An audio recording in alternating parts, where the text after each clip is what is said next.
a endometriose, uma doença crônica provocada pela migração do tecido que reveste a cavidade uterina, o endométrio, para outras partes do corpo, principalmente para o abdômen, além de ovário, ligamentos uterinos, bexiga e intestino. E atenção, essa é considerada uma das principais causas da infertilidade na mulher. Esse é o tema da nossa entrevista de hoje, naturalmente, e a Aline Aragão já está com o nosso entrevistado. Isso mesmo, Lucas. Aqui comigo, o Dr. Kelso Passos, ele que é cirurgião ginecológico, especialista em endometriose, para a gente ampliar um pouco mais esse tema, que a gente tem feito muitas reportagens falando sobre o assunto, mas para algumas mulheres ainda é desconhecido, para algumas pessoas ainda é desconhecido. Dr. Kelso, muito bom ter o senhor aqui com a gente. Bom dia, seja bem-vindo. Bom dia, Aline. Bom dia, Lucas. Bom dia, telespectadores do Sergipe no Ar. Obrigado pelo convite, pela oportunidade de estar esclarecendo e estar cada vez mais dirimindo as dúvidas dessa doença tão terrível que afeta 10% das mulheres em idade reprodutiva e 5% na idade pós-menopausa. E isso já começa com um dado importante, afeta 10% das mulheres em idade reprodutiva. Apesar de ser pouco falado, a gente ouve pouco falar sobre endometriose, ultimamente tem se falado mais, mas ainda é uma doença desconhecida.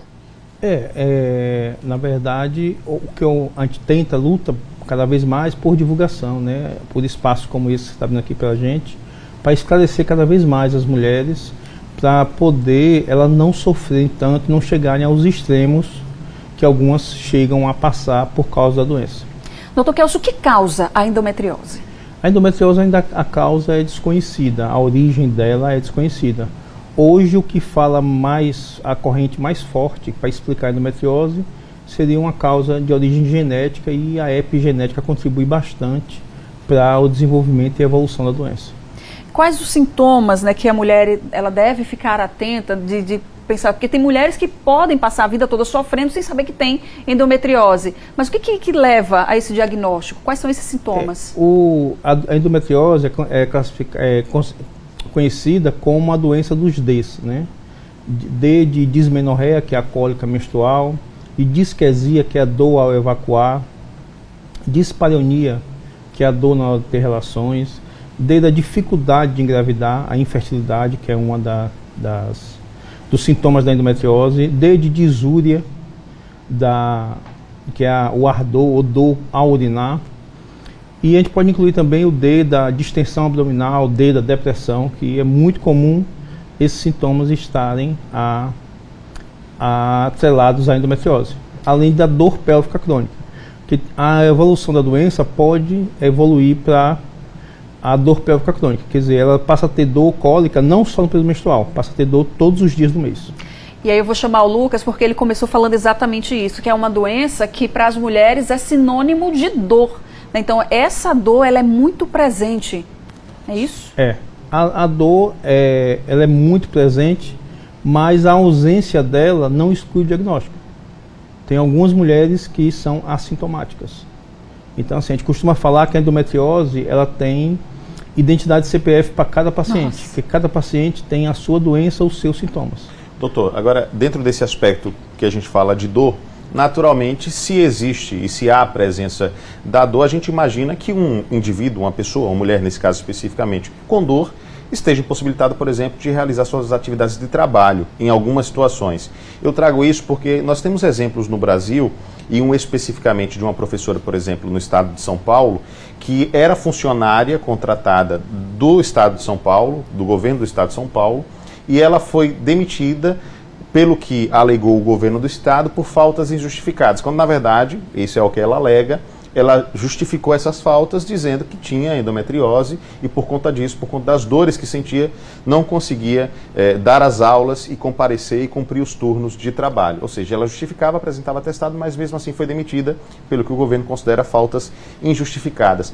Ainda há essa resistência por parte dos empregadores em relação a levar a endometriose, considerar a endometriose uma doença séria realmente, que incapacita a pessoa, a mulher, de trabalhar? Sim, infelizmente isso é uma realidade não só em São Paulo, como aqui também no estado.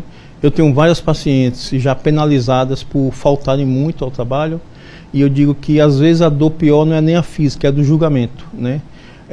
Algumas pacientes minhas que são professoras já me relataram assim, com certa frequência, que elas com cólica, no período da cólica da menstruação, ela vai trabalhar a si mesmo, né, para não faltar por questão da responsabilidade, só que elas não vão trabalhar do mesmo jeito que trabalham outros dias. E várias foram notificadas, né, por escrito, que usando esses termos, né, que se ela continuasse com essa preguiça de querer só dar aula sentada, ela estava sendo advertida e a próxima vez ia ser demitida. Então é muito comum a mulher com endometriose assintomática ser penalizada no trabalho, ser até mesmo demitida, ser excluída de promoções por ser taxada de irresponsável, de manhosa, que não quer trabalhar, que vive faltando.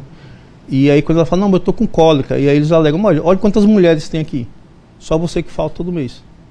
É brincadeira, ainda absurdo, tratam, né, dessa forma, né? É. Então a endometriose, a gente tem que falar mais sobre ela para que ela seja encarada como uma doença séria, que incapacita a mulher. É uma doença séria, é uma doença incapacitante, é uma doença que pode ir para qualquer lugar do corpo, né? Lucas citou alguns locais, mas tem os locais, os focos extrapélvicos, como pulmão, cérebro, coração, diafragma. Não é uma coisa rara de acontecer, nem da gente Então ele ver. pode se espalhar pelo corpo ali, atingir vários órgãos. Sim. Recentemente nós tivemos um caso assim, bem raro de uma menina de 19 anos que tinha endometriose no pulmão. Ela teve que ser operada, teve que tirar pedaços, vamos dizer assim, do pulmão por causa da doença. Há uma idade para surgir a endometriose? A endometriose começa geralmente quando começa a menstruação, a primeira menstruação. Mas os sintomas podem ocorrer em qualquer época da vida.